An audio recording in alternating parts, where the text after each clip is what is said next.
जय श्रीकृष्ण मंडळी. चला, आज आपण पुन्हा एका नव्या गोष्टीकडे वळूया.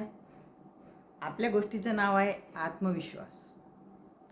जीवनात आत्मविश्वास हा अतिशय महत्त्वाचा आहे.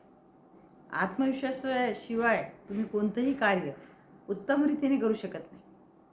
आज आपण भीमाच्या आत्मविश्वासाची गोष्ट पाहूया. आता पहा, कौरव पांडव सगळ्यांना परिचित आहे. महाभारत आपण पाहतो. आता यामध्ये एक पात्र असते भीम.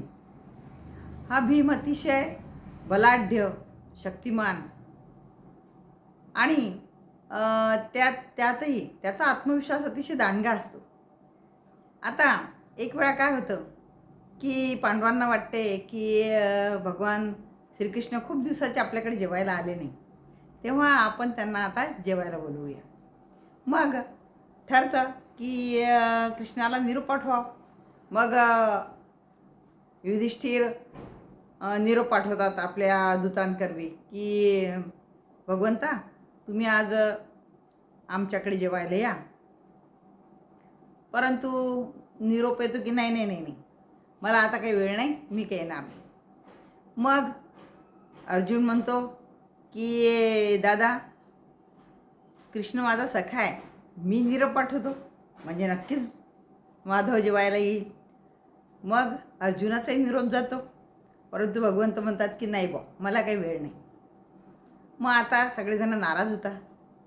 तितक्या तिथे भीमाचं आगमन होते. म्हणे काय झालं, म्हणे भगवंताला बोलवायचं आहे जेवायला आणि माधव काही यायला तयारच नाही, काय करावं.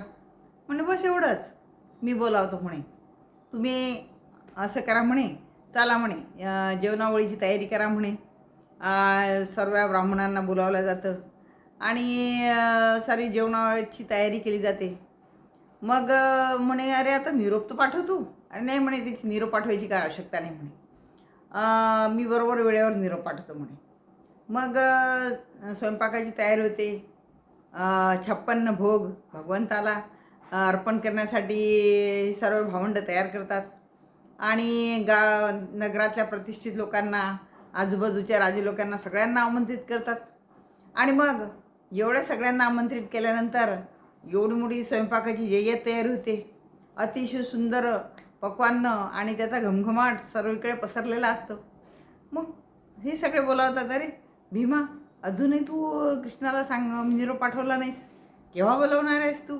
अरे म्हणे तुम्ही त्याची काही काळजी करू नका. अरे म्हणे आम्ही सगळ्यांनी बोलावून पाहिलं, द्रौपदीने निरोप पाठवून पाहिला, अर्जुनाचाही निरोप गेला, परंतु श्रीकृष्ण काही यायलाच तयार नाही.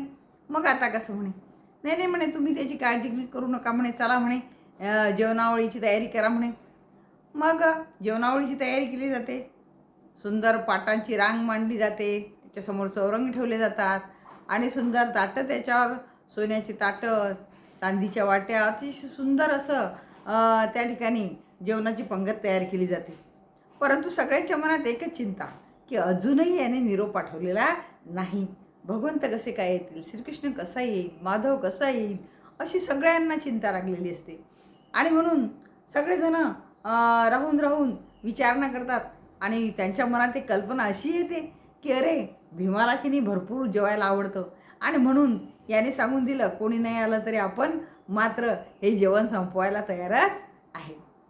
परंतु जेव्हा युधिष्ठिर भीमाला म्हणतात, आता सर्व जय्यत तयारी झाली, सर्व पाहुणे येऊनही थांबलेले आहेत, परंतु श्रीकृष्ण काही अजून आला नाही, माधव काही अजून आले नाही, आता काय करावं.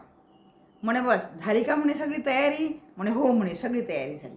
ठीक आहे, म्हणे आता म्हणे पहा काही क्षणातच भगवंत आपल्या जेवणावळीत बसायला येतील. म्हणे म्हणे असं हो. म्हणे मग सगळे त्याच्याकडे आश्चर्याने आणि कुतूहलाने बघत राहतात.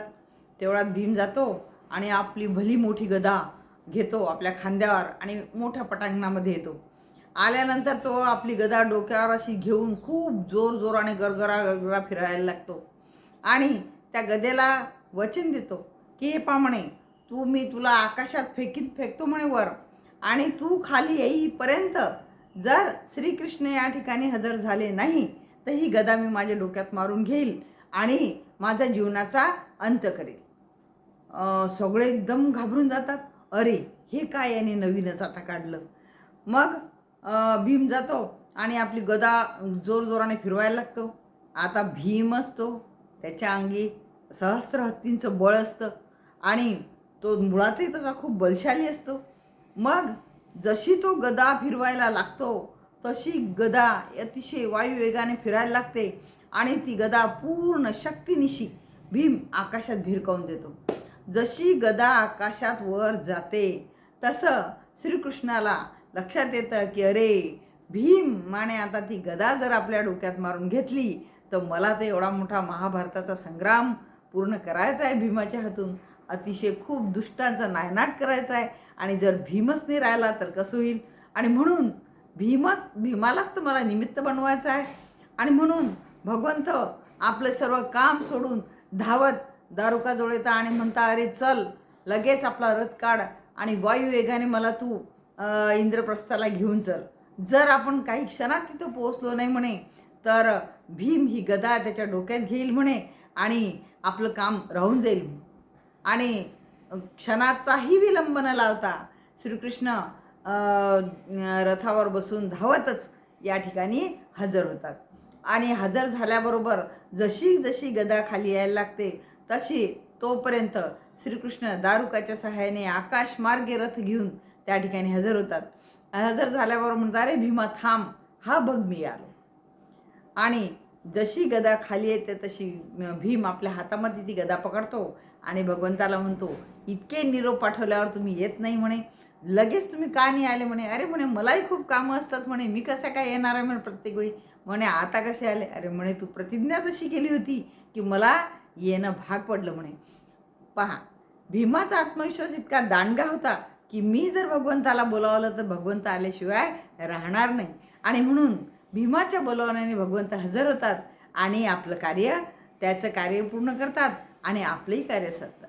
बघा तुमचा जर आत्मविश्वास प्रचंड असेल आणि तुम्हाला जर खात्री असेल की मी जर बोलावलं, मी जर हे केलं तर ते पूर्ण झाल्याशिवाय राहणार नाही, तेव्हा जेव्हा प्रचंड हा आत्मविश्वास आपल्या मनामध्ये असतो तेव्हा जर आपण कोणतंही कार्य करायला घेतलं, अशक्य प्राय कार्य जरी तुम्ही हातामध्ये घेतलं तरी ते पूर्ण झाल्याशिवाय राहत नाही. आणि म्हणून पहिली जर गोष्ट कोणती यशस्वी होण्याची असेल तर ती म्हणजे स्वतःचा आत्मविश्वास. आपला आत्मविश्वास जर प्रचंड असेल तर कोणतीच ताकद तुम्हाला हरू शकत नाही आणि तुम्ही कोणत्याही बाबतीत यशस्वी झाल्याशिवाय राहू शकत नाही.